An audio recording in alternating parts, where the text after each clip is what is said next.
The crowd had already gathered when I stepped onto the street, cell phones raised, whispers humming like flies over something foul. I couldn't see her face at first, just the back of her frail body, wheelchair parked crookedly against the sidewalk, her little hands trembling in her lap. A woman stood in front of her, towering, sharp-faced, and severe, her voice slicing through the air like a whip. "Tell them what you did," she barked, camera phone locked and rolling. "Say it loud enough so everyone hears. You stole from this neighborhood, didn't you?" My daughter's voice was barely a whisper, too choked by panic to form words. Her eyes darted toward the small knot of neighbors watching with that awful mix of judgment and pleasure, no one stepping in, no one stopping the madness. A few kids stood nearby, laughing nervously, one mother holding her child close like my daughter was contagious, dangerous, something less than human. "Speak." Karen's voice rose again, a cruel crescendo. My daughter blinked fast, trying to make sense of the world, of how she went from admiring butterflies by the hedge to this, surrounded, accused, and humiliated under a setting sun that suddenly seemed too bright, too hot, too harsh. "I didn't," she stammered. Her voice cracked like glass under a shoe. "I didn't take," but Karen was relentless. "So, you're calling me a liar now? Is that it? A thief and a liar?" She whipped around to the neighbors. She was the only one near my porch. "The package is gone. What more proof do you need?" The camera zoomed in on her. My daughter covered her face, small fingers trying to shield her from a world that had suddenly turned monstrous. Her breathing was shallow. The wheels of her chair twitched slightly, like she wanted to run, but had nowhere to go. She glanced around again, eyes locking on someone she thought might save her, a teenage boy from down the block. But he looked away, embarrassed to be seen watching. That's when she cracked. Tears broke free, silent at first, then sobs that shattered the scene like sirens. She cried out, "I don't know what's happening. I didn't steal anything." But even her truth sounded guilty when said under force, under fear, under the gaze of 30 strangers who already believed otherwise. Someone in the back chuckled. Guess she thought no one would notice. Another voice muttered, "HOA better deal with this fast." And Karen, feeding off the crowd's apathy, took a step closer, phone still pointed, mouth curled in that righteous, smug grin that only comes when people believe they're punishing someone who can't fight back. "You want this to stop? Say it. Say you're sorry. Say you stole it. Then maybe we'll forgive." The phone hovered. The neighbors leaned in. Silence tightened its grip like a noose. And then, "God help me," my daughter said it. "I'm sorry." Her voice was so small, so broken, I almost didn't hear it. I didn't mean to. Her eyes pleaded, begged someone, anyone, to make it stop, but it didn't. Karen's phone clicked. She had her moment. Her trophy. Her public apology. That's when I arrived. I had just turned the corner, grocery bags in hand, and the sound of her crying hit me like a bullet. I dropped everything. Oranges rolled into the street. I ran, shoved past the bodies. And there she was, my baby, my fragile, kind-hearted child, sobbing into her sleeve, shoulders shaking. I knelt beside her, pulling her into my arms, shielding her from the stairs, from the phone still pointed in her direction. "Who did this?" I demanded, my voice shaking now, fury clawing at the edges of my throat. Karen scoffed, lowering her phone only slightly. "Maybe next time you'll teach her better," she snapped, as if that explained everything, as if she had the right. I looked at the people around me, neighbors I had barbecued with, waved at in the mornings, trusted, and saw nothing but empty eyes and silent mouths. Not one had spoken up. Not one had stopped her. My daughter was still crying, clutching my shirt like a child half her age. I kissed her forehead and whispered, "It's okay, baby. I'm here now. I'm here." But deep inside, I knew it wasn't okay. Not even close. And it would never be. Not until the whole world knew what she did to my little girl. Not until I made them listen. Not until I made them all see. This wasn't over. Not by a long shot. My name is Eric Delaney, and for most of my life, I never thought I'd be the kind of person to stand in front of a camera or write public statements or fight a battle on social media. I was a simple man, blue-collar, work-with-your-hands type. Grew up in Indiana, married young, and dreamed small but steady dreams. And then life hit me with its first real twist. My daughter, Maddie, was born with cerebral palsy. The doctors were gentle about it, like they were breaking the worst kind of news wrapped in careful medical language. But for me, it didn't matter what they said. The second I saw her, those bright blue eyes looking straight into mine, I knew one thing for sure. She was my whole world. Raising Maddie wasn't easy, but it was beautiful. Every milestone was a miracle. The first time she moved her hand without help, we cried. When she said her first word, Daddy, it broke me open in a way I didn't know I could be broken. She had to fight for everything: balance, speech, even the ability to hold a crayon. But she never complained. Not once. Maddie was the kind of soul who looked at the sky after therapy and said, "It's so blue today, Daddy. Doesn't that feel like a good sign?" She taught me how to be brave. After her mom left when Maddie was 5, the world got harder. I had to work 2 jobs, sell my truck, and move into my brother's basement for a while. But we survived. We always did. She'd wake up early and help me make pancakes, even if it took her 20 minutes to stir the batter. She'd wheel around the tiny space, singing off-key to Disney songs, and somehow we made it feel like a home. When I finally got promoted at my mechanic shop and landed a better paycheck, I promised her we'd get out. Not just out of the basement, but into a place that felt like she could breathe, grow, and feel like the rest of the world didn't look down on her. That's when I found Elmridge Estates. It was like something out of a TV commercial. Clean sidewalks, trimmed hedges, kids on scooters, dogs in sweaters. There were welcome signs, monthly potlucks, and a homeowners association that bragged about how Elmridge isn't just a neighborhood, it's a family. The houses were affordable because it was just outside the city, and the community was tight-knit. The online reviews mentioned safe for children, community-oriented, and diverse and welcoming. I was sold. I scraped together everything I had, took out a modest loan, and signed the lease with shaking hands. I still remember the day we moved in.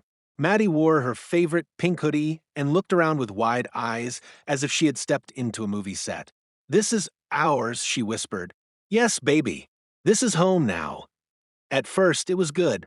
Too good, even. Neighbors waved when we passed. One brought cookies. A woman down the block, Mrs. Crenshaw, invited Maddie to help plant flowers in her garden. The HOA president came by with a welcome packet that included phone numbers, rules, and a branded pen with Elmridge Proud on the side. It felt nice. After years of feeling like outsiders, we had finally found somewhere we could settle. That's when I first met Karen. She introduced herself as Karen Myers, block captain and HOA enforcement liaison. She had the kind of smile that looked like it hurt to hold, and eyes that scanned like she was always taking inventory. She commented on how brave Maddie was, and how good it was to see people making an effort. At the time, I thought she meant well. She even dropped off a small stuffed animal for the little one. But over time, I noticed things. Subtle things. Maddie's wheelchair ramp, installed perfectly to code, was brought up in the next HOA newsletter as an example of structures that should maintain neutral aesthetic. Someone left a note on our mailbox suggesting we keep the noise down even though we never played loud music. When Maddie drew colorful chalk butterflies on the sidewalk in front of our house, I received a warning email saying decorative sidewalk art could cause visual distraction and potential liability. It was always framed politely, but there was a current of something cold underneath it all, something that said, "You don't quite belong here, do you?" Still, I brushed it off. I didn't want to believe it. I was too focused on giving Maddie the best life possible. She had joined the community art club. She would will down to the park with her sketch pad and draw pictures of clouds, trees, and sometimes her old therapy dog that we lost the year before. She smiled more. She slept better. I let myself believe we were finally okay. Then came the incident with the HOA fundraiser.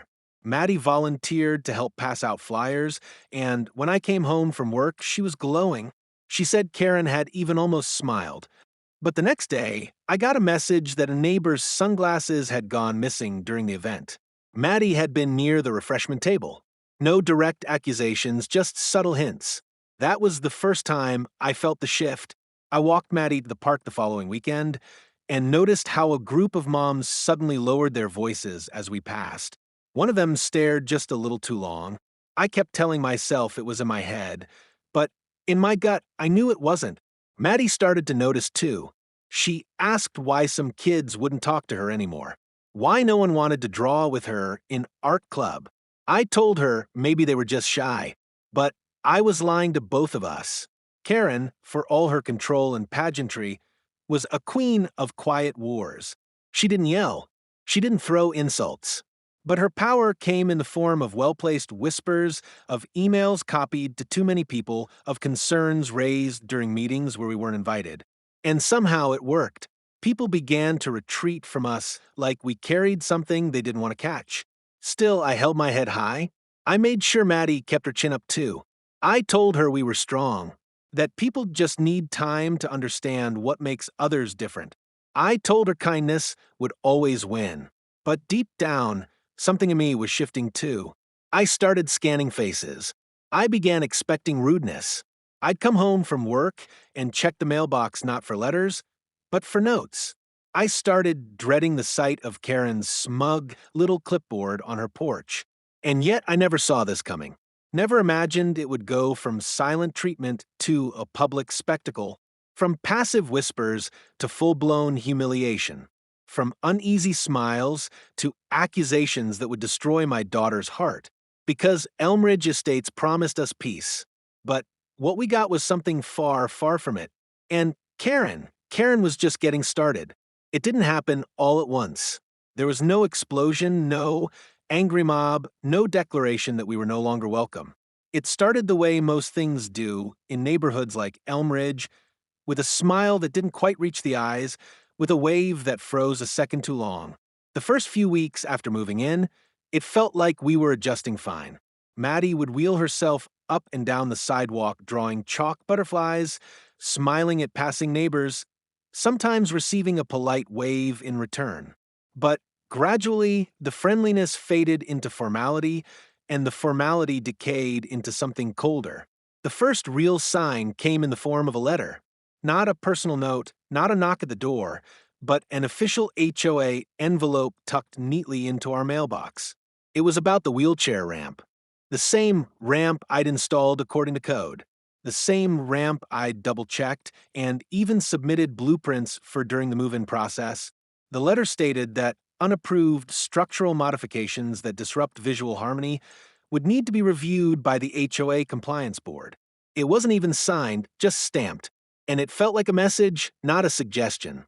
I brought it up at the next meeting. Karen was there, of course, clipboard in hand, glasses perched low on her nose, like she was examining a problem she couldn't quite solve. When I asked if this was really necessary, she gave me that signature Karen look, a tight-lipped smile paired with a tilt of her head, like she pitied how little I understood. "It's nothing personal," she said.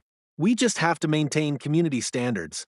After all, everyone's home contributes to the value of the neighborhood. Everyone's home, everyone's value. Except ours, apparently." After that, the small things became patterns. Maddie's sidewalk chalk drawings could be a liability, Karen said. What if someone slips? The toy wind spinner Maddie loved that we placed in the flower bed?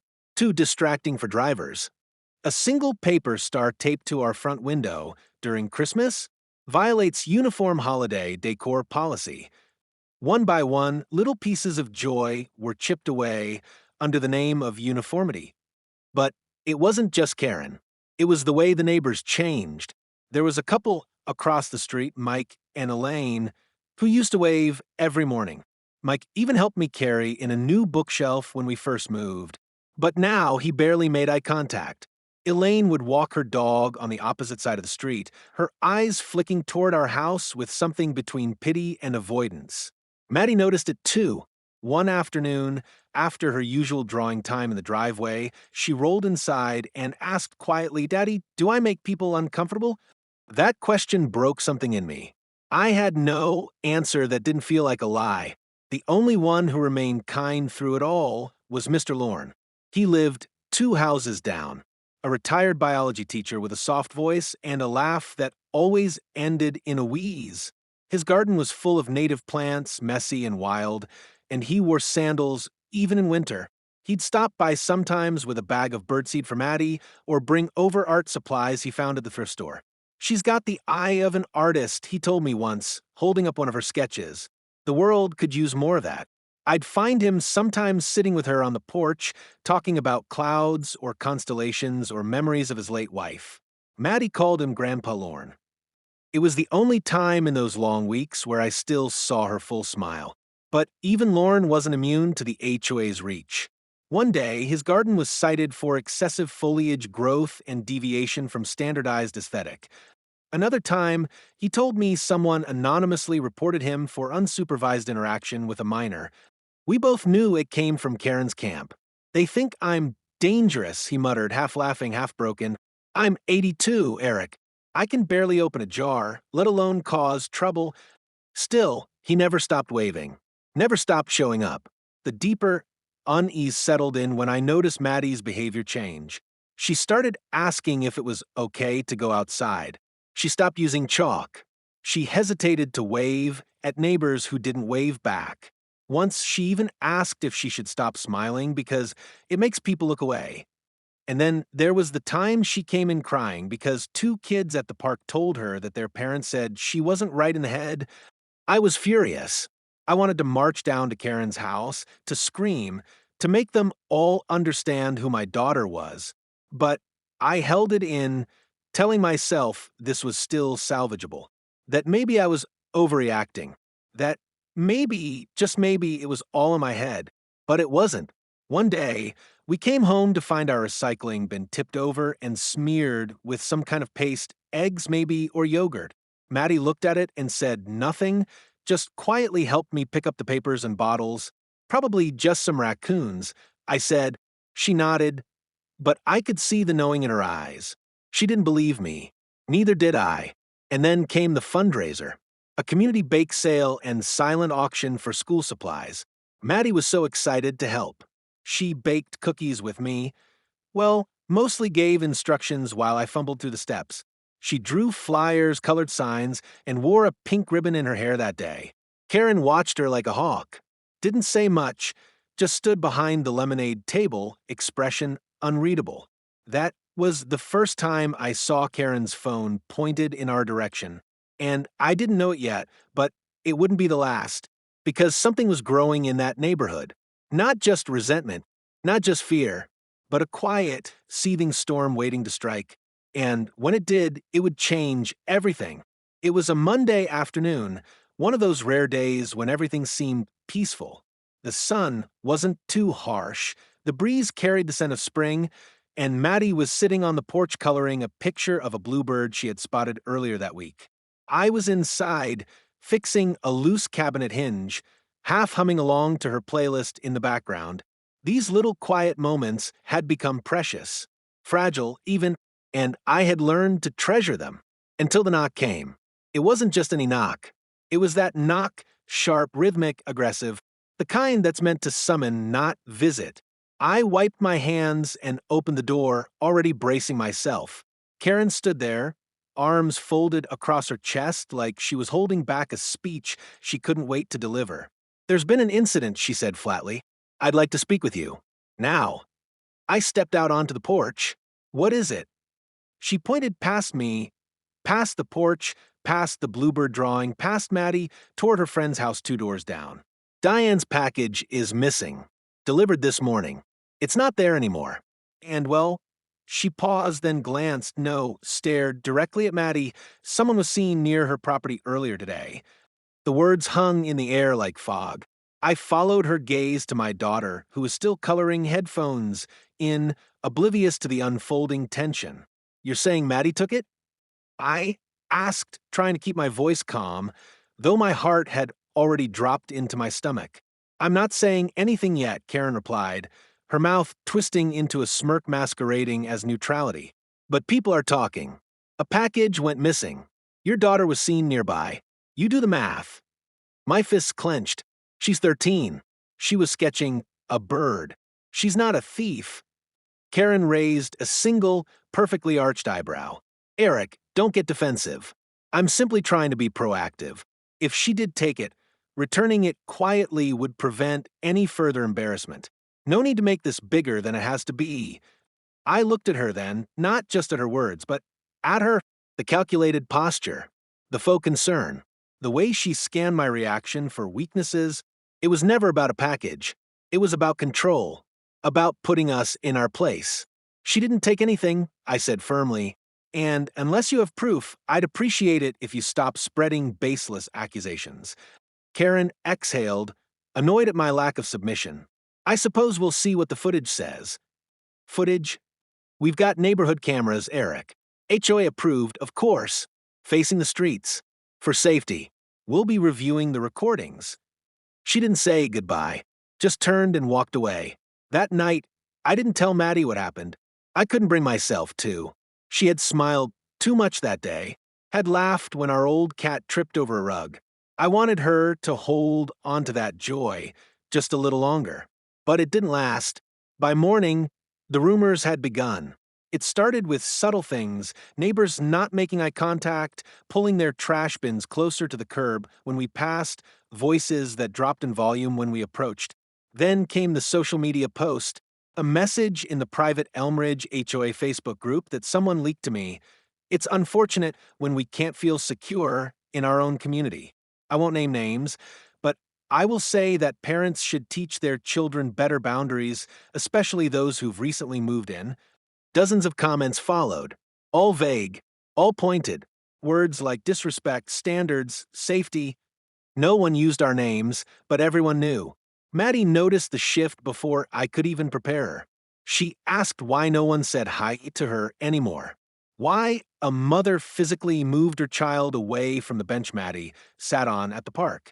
Why people looked at her the way they used to look at the homeless man downtown. I told her there had been a misunderstanding. I told her it wasn't her fault, but the damage had been done. 2 days later, the HOA summoned me for a courtesy hearing. It was a joke. I walked into that beige-painted meeting room with a gut full of dread. Karen sat at the center of a table, flanked by Diane and 2 other HOA board members who wore tight smiles and avoided direct eye contact. We've reviewed the footage, Karen announced, tapping her pen on the table. It shows your daughter near Diane's porch around 3:15 p.m. the day the package disappeared. I leaned forward. Was the package there at the time? She didn't answer.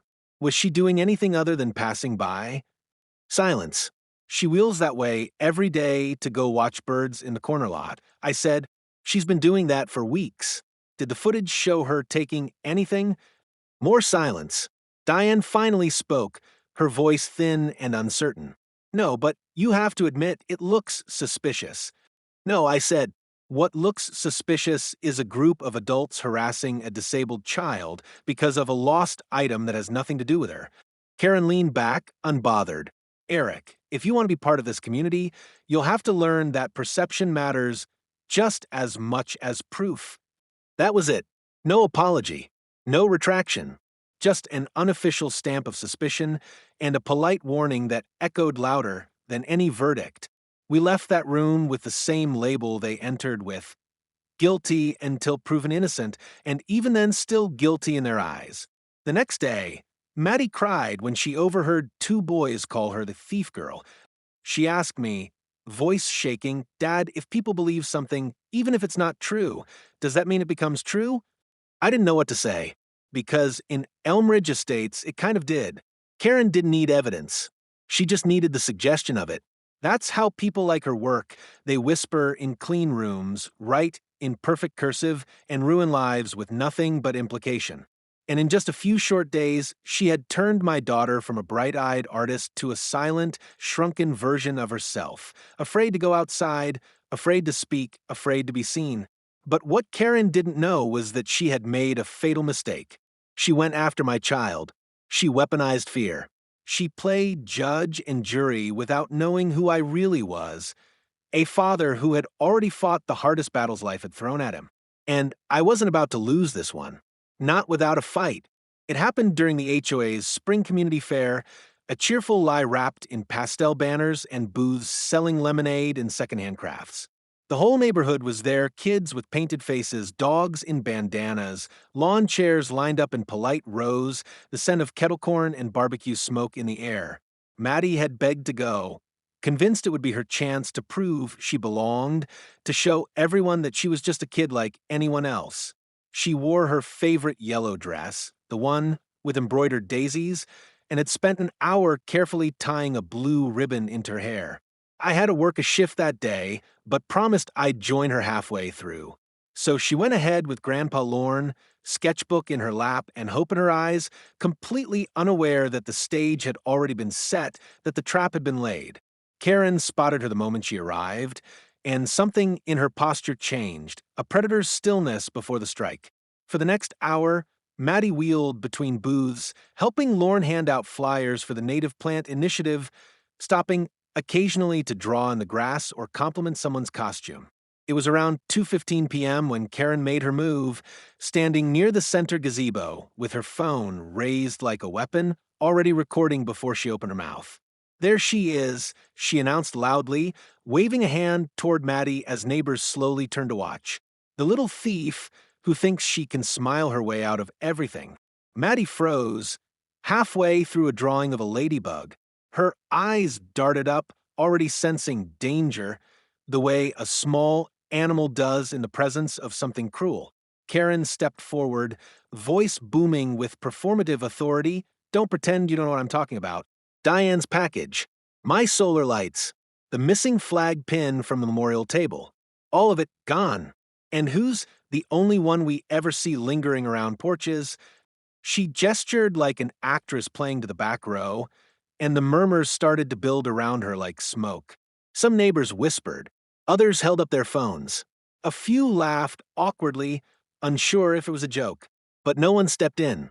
No one said, "Wait, this isn't right."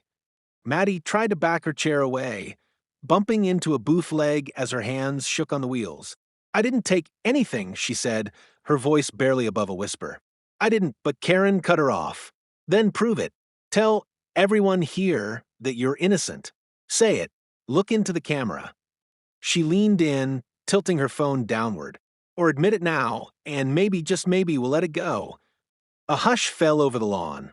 Lorne tried to intervene. "That's enough, Karen. She's just a child," but Karen shot him a glare that silenced even him. "Stay out of it, Carl. This doesn't concern you. It concerns community standards." Maddie looked around, her eyes glassy, begging someone, anyone, for help. But the circle had closed in. The crowd watched like they were seeing something interesting, like a TV show they didn't want to pause. Her lip trembled. Her breathing quickened. "Please," she said, "I didn't do anything wrong." But Karen didn't stop. "Tell them then. Say it loud. Say you didn't steal anything. Look every neighbor here in the eye and tell them you're not a liar, that you're not a thief." She was shaking now, her entire body trembling. Her fingers gripped the edge of her wheelchair, so tightly her knuckles went white. She started, then stopped, voice cracking. "I didn't mean to," she stammered. I don't know what I did wrong." Karen's eyes lit up. There it is. A confession. On camera. For everyone to hear." She swept the phone in a slow arc, capturing the faces around her like trophies. Maddie broke then, the sob bursting out of her like something torn loose. She covered her face with both hands and said it, not because it was true, but because she thought it might make it all stop. "I'm sorry," she cried. I'm sorry." And just like that, Karen got what she wanted. The apology, the humiliation, the spectacle. The air was still as everyone absorbed it, as if they hadn't just watched a child crumble under pressure. And that was the exact moment I arrived.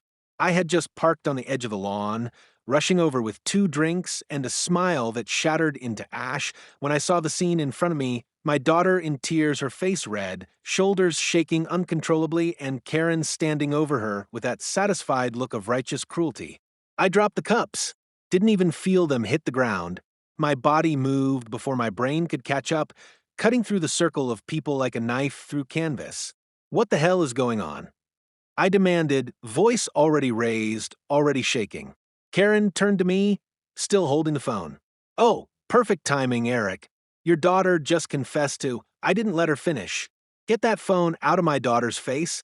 I roared, stepping between them, shielding Maddie as she curled inward like a kicked dog. My voice cracked, not with fear, but fury. Pure, unfiltered rage I hadn't felt since the day her mother walked out. She's a child. You people, you let this happen? I turned to the crowd, my voice breaking as I shouted, You watched her beg, watched her cry, and none of you said a word? Silence. Only silence. A few people looked down at their shoes. Some turned away. Karen, ever composed, tried to recover. Maybe if you'd taught her better, that was it. No, I said, stepping forward. Don't you dare. You don't know what she's fought through, what we've both fought through. She's stronger than any of you. And you're a coward. A bully with a clipboard and a Facebook group. Karen's face reddened. I scooped Maddie into my arms. She clung to me like a lifeline, still sobbing, and I carried her out of that hellish circle like we were walking out of a battlefield. The crowd parted like water, no one meeting my eyes, no one brave enough to speak. But I didn't care anymore, because that moment changed something in me, something final. They had hurt my daughter in the one way I never saw coming, by turning her own innocence into a weapon against her, by making her apologize for something she didn't do, by breaking her in front of strangers who smiled and nodded and did nothing. That was the moment I stopped believing in good neighbors. That was the moment I stopped playing nice. That was the moment I decided that I would burn this entire illusion of a perfect neighborhood to the ground, one truth at a time. Because this nightmare was only the beginning. The house was quiet after that, too quiet like a vacuum had sucked all the light out of it. Maddie didn't speak much anymore. She didn't ask to go outside, didn't touch her sketchbook, didn't hum to her favorite playlists, or ask me for her usual silly bedtime stories. She just stared, sometimes at the wall, sometimes at nothing. I'd find her curled up in her wheelchair by the window, watching the street, with a hollow expression that no child should ever wear. The only sound in the room was the occasional squeak of the wheels when she shifted, like her soul was trying to move even if her body didn't want to. She stopped eating her favorite cereal, stopped asking about the ladybug in the garden or the bluebird nest in the backyard. At night, she cried in her sleep, soft, shivering sobs that she tried to muffle with her pillow so I wouldn't hear, but I always did. And I'd sit on the floor outside her room, fists clenched, heart bleeding, feeling useless in the one job I was never supposed to fail, protecting her. Meanwhile, the HOA made no statement, no apology, no acknowledgement. In fact, 2 days after the incident, I received an email from the board gently reminding us that ongoing community safety requires understanding and responsibility from all residents, especially those whose behavior has caused concern. Concern. They used the word concern like it was a substitute for truth, like it was acceptable collateral to humiliate a disabled child on a public lawn because a few people felt uncomfortable. Karen posted a vague thank you message in the HOA group saying, We must stand together against dishonesty and ensure our neighborhood remains a safe, unified space. Dozens of likes. Comments like so brave and proud of your leadership. And yet, not one of them mentioned Maddie by name. Not one of them asked how she was. The world outside our door kept spinning, but inside, our home was collapsing in slow motion. I couldn't fix it. Not with pancakes. Not with promises. Not with cheap dollar store gifts that used to bring her joy. The worst part wasn't the silence, it was the fear behind it. Every time she heard the garage door open, she flinched. Every time she saw a neighbor walk by, she turned away. She had been publicly branded a liar and a thief, and in her young, fragile heart, some part of her had believed it. I was losing her. And then, unexpectedly, someone knocked on our door. A soft knock. Hesitant. I opened it to find Mr. Lorne standing there, a folder in one hand and a flash drive in the other. His face was pale, jaw clenched. Eric, he said quietly, you need to see this. He came in, sat at the kitchen table where Maddie used to do her puzzles, and opened the folder. Inside were a series of printed stills, images from a camera feed. His garden cam. Hidden in the shrubs, facing the street, he plugged in the flash drive and showed me the video. It was dated 2 days before the fair. Time-stamped, crystal clear. It showed a teenage boy, one of the neighborhood kids, sneaking up to Diane's porch, glancing around, and taking package. He stuffed it into his backpack and sprinted off. No wheelchair, no yellow dress, no blue ribbon, no Maddie, just him, alone, stealing. The boy's face was unmistakable, his shaggy hair, his bike parked by the curb, the same one I'd seen him ride past our house every morning. Lauren looked at me, eyes glassy. I didn't know I had this. I just checked the footage today, hoping, I don't know. I thought maybe I missed something. I stared at the screen, heart pounding with something hot and electric and dangerous. I wasn't sure if it was relief or rage or both. Karen had built her entire accusation on sand, on a suspicion that had no legs, no spine, no evidence. And she had weaponized that suspicion to humiliate my child. I asked Lauren why he hadn't come forward sooner. He looked down, ashamed. Because I was scared, he said. They already came after me once. You saw what they did to my garden. But now, after what they did to her, I couldn't stay quiet anymore. I took the flash drive, held it like a grenade, and stared out the window toward Karen's house. The lights were on. Her blinds were drawn. For the first time since we moved in, I wasn't afraid. I was angry. Deeply, thoroughly angry in a way I hadn't been since Maddie's diagnosis.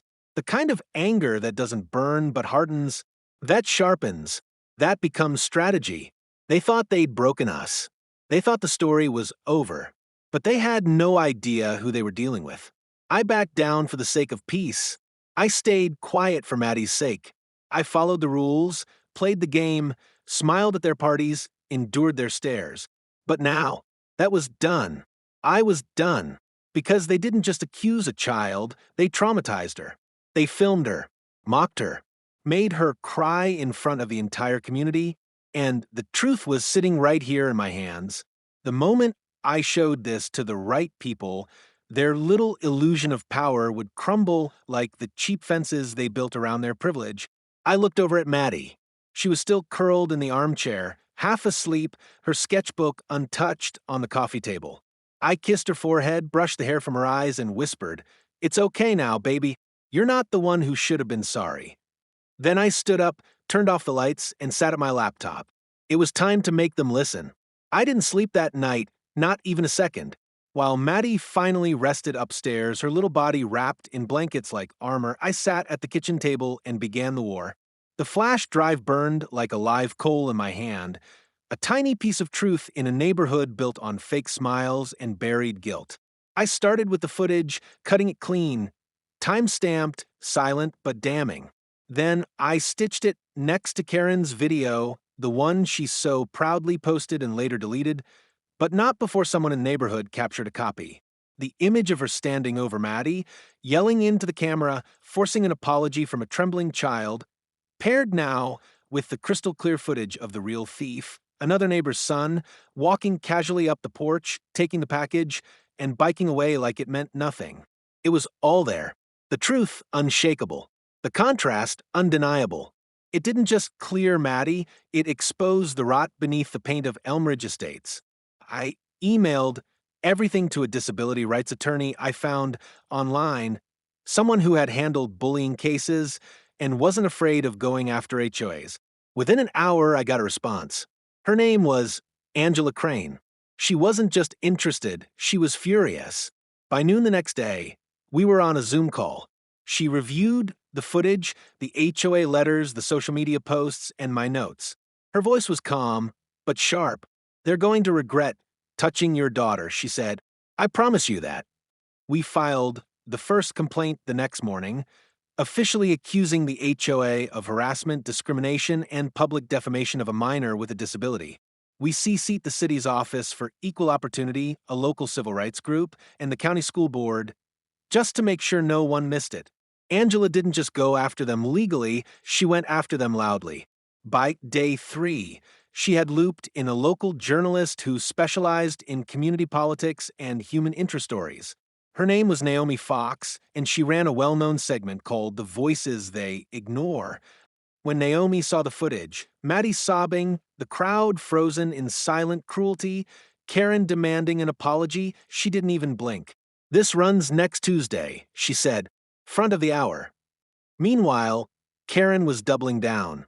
Word had started to spread online, and people were asking questions. Instead of backing off, she tried to spin it. In the HOA group, she wrote posts about community safety, about protecting property values, and accused me of editing footage and misleading the press. She even tried claiming that Maddie had confessed and that the entire issue was being blown out of proportion by a disgruntled parent with a vendetta, but her performance was cracking. The comments weren't all on her side anymore. A few neighbors pushed back. One woman, Sandra, a retired nurse, wrote, "Even if she did nothing wrong, you filmed a disabled child and forced her to apologize?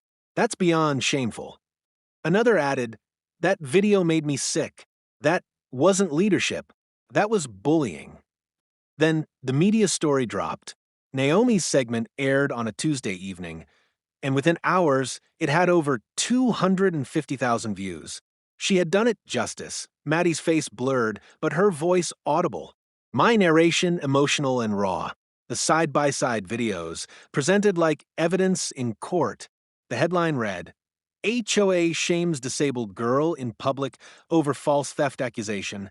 Father fights back." The comments poured in. Thousands. Parents, teachers, advocates, people from across the country writing things like, "This broke my heart," and "How is this legal?" and "She's stronger than I could ever be." The power began to shift. Karen's video, once her tool of public shaming, was now being dissected on disability advocacy pages. People began tagging national figures, lawyers, influencers, news stations. Our story was going viral.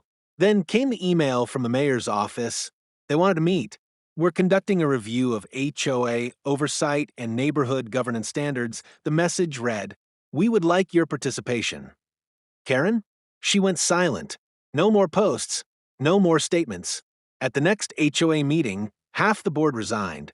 Lauren told me she looked like she hadn't slept in days. Her pristine front lawn had been egged twice. Someone nailed a sign to her mailbox. We saw the video, and while I didn't condone it, I understood the sentiment. Because when people finally see injustice for what it is, naked, brutal, and undeserved, they don't forget. Maddie still didn't know all of it. I protected her from most of it, kept the internet off, filtered the letters we received. But slowly, she began to emerge from the fog. One morning, she asked for her sketchbook. The next day, she drew the bluebird again. Not broken this time, not in a cage, but flying. And when I asked her what it meant, she said, "It means I don't believe them anymore." That moment meant more than any lawsuit, more than any headline, because it told me she was healing. And we weren't done yet. Not until every parent in every neighborhood knew that you don't get to humiliate a child and walk away. Not when that child is mine. Not when that child is Maddie. The community center was packed, standing room only. Rows of folding chairs filled with HOA members, curious neighbors, and a few familiar faces from the news, their cameras discreet, but present. The room buzzed with tension, a thick, invisible current that pulsed beneath the cheap fluorescent lights and community bulletin boards. I sat near the front, the flash drive gripped tightly in my palm like a lifeline. Maddie wasn't with me. I wouldn't make her relive this, but her presence echoed in every breath I took. This was for her. This was because of her. Karen sat 3 chairs down from the head table, arms crossed, jaw set like stone. She hadn't spoken to me since the video aired, but her glare spoke volumes. Still, she hadn't resigned. She thought she could outlast it, talk her way around it. But not this time. When they called my name, I stood slowly, heart pounding, legs stiff with adrenaline. I walked to the front, plugged the flash drive into the projector, and turned to the room. Before I say anything, I said, voice trembling just enough to be human, "I need you to watch something." The lights dimmed. The first video played, the one Karen took, Maddie crying, stumbling through an apology she should have never been forced to make, surrounded by silence, cruelty, and complicity. A few people in the room looked down, some shifted in their seats. Then came the second clip, time-stamped, crystal clear. The real thief, teenage boy, backpack grabbing the package and riding off on his bike. Side by side, the truth was irrefutable. Audible gasps rippled through the room. And then I spoke. "That's my daughter," I said, pointing to the screen, to the girl with tears in her eyes and dignity being stripped from her by neighbors who should have known better. Her name is Maddie. She's 13 years old. She has cerebral palsy. And she was publicly humiliated by this board. Not because you had proof, not because of facts, but because of suspicion, fear, and bias. I turned to face the crowd, voice rising, breaking. "Karen, you filmed a disabled child. You forced her to confess to something she didn't do. You turned an entire neighborhood against her with nothing but your own paranoia and a camera phone. And the rest of you let her."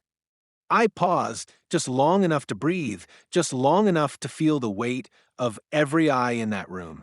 Do you know what it's like to hold your daughter while she sobs into your chest, asking if she's a bad person because no one believes her? Do you know what it's like to watch her stop drawing, stop laughing, stop living because the people around her made her feel like a criminal for being different? I looked at the board members, some already teary-eyed, others stone-faced. This isn't just about a package. This is about humanity, about what kind of people we become when no one holds us accountable, when power is unchecked, when kindness is drowned out by suspicion. I turned back to the crowd one last time. If this community wants to be what it claims, safe, decent, proud, then you can't let this go unanswered. You don't get to look away this time. The room was still. Then someone stood. Sandra, the retired nurse. She clapped. Once. Twice. And soon others joined. The sound swelled, not explosive, not theatrical, but solid, real, earned. Karen didn't stand. Her face was pale, lips tight, hands trembling ever so slightly. The board convened briefly and returned with their decision. Karen Myers was suspended from the HOA board indefinitely, pending further review. She stood and walked out before they finished reading the statement. A week later, she put her house up for sale. But the story didn't end there. The footage, my speech, was picked up by a national outlet. By Friday, it had 1 million views. People across the country reached out. Parents of disabled children, former HOA members, strangers who had seen the video and felt something deep shift inside them. They sent letters, artwork. A school in Minnesota mailed a handmade card from an entire classroom. "You are brave, Maddie," it said. When I showed it to her, she cried, but it wasn't the same kind of crying. It was something softer, something healing. She started drawing again. Not birds this time, but people. People standing up. People speaking out. And every time I looked at her, I didn't see someone who had been broken. I saw someone who had survived, who had endured, who had won. And I knew in my heart that no matter what came next, the truth had finally found its voice, and it spoke through her. It's been 6 months since the day Maddie was forced to apologize on camera, and sometimes I still wake up in the middle of the night remembering the look on her face, the confusion, the fear, the heartbreak. But now, when I hear her laughter drifting down the hallway in the early morning or see her sitting by the window sketching something new, I'm reminded of just how far we've come. Healing isn't a straight path. It twists and dips, and sometimes it doubles back. But we've been walking it together, step by step, and somewhere along the way, the weight started to lift. Maddie started therapy a few weeks after the public meeting. Her therapist is kind, soft-spoken, and patient. Someone who lets Maddie speak when she wants and just sit when she doesn't. They work on breathing, expression, and reclaiming her sense of safety. Slowly, she's opening up again. There are days when she still hesitates before leaving the house, but they're fewer now. She's smiling more, laughing at her own jokes again, singing to the cat. She's even joined a local art class for kids with disabilities, and every week she comes home with something new, a watercolor of a cloud, A charcoal sketch of her favorite therapist, even a crayon drawing of me holding a balloon that says best dad ever. That one's on the fridge laminated. As for the neighborhood, well, it's different too. Karen sold her house quietly and moved out 2 months ago.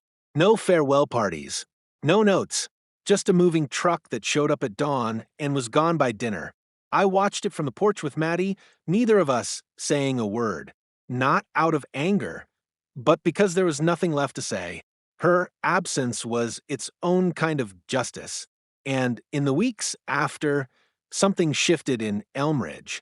A few neighbors stopped by to apologize, not all, but enough to matter. They brought flowers, baked goods, letters. One man admitted he hadn't said anything that day because he didn't want to get involved. I told him I understood, and I did. Fear keeps people quiet, but truth has a way of loosening tongues. The HOA underwent major changes after the investigation. A new board was elected, one that actually listens.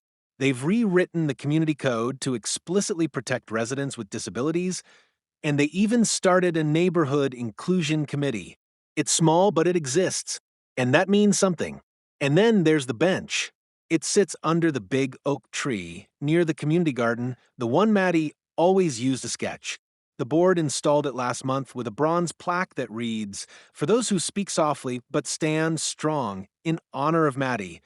We sat there last weekend, the two of us, watching the clouds roll past. Maddie reached into her sketch pad and drew the tree above us, leaves caught mid-dance, branches stretching like arms into the sky. She colored it with gold and green and a streak of soft blue, then looked at me and said, "I think it's okay to go outside again." And I nodded because it is. This isn't just a story about a child who was wrongly accused. It's about what happens when good people decide they've had enough, when silence is replaced with action, when shame is swallowed by truth.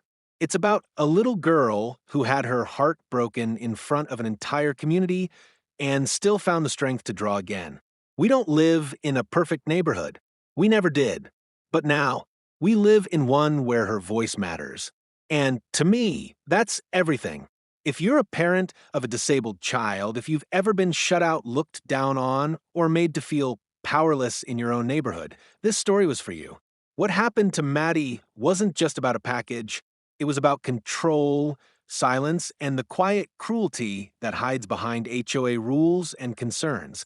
And sadly, it happens far more than people realize. But you are not alone, and you are not powerless. This is your reminder. Stand up, speak out, tell your story, because the moment we stop being silent, we start taking our power back.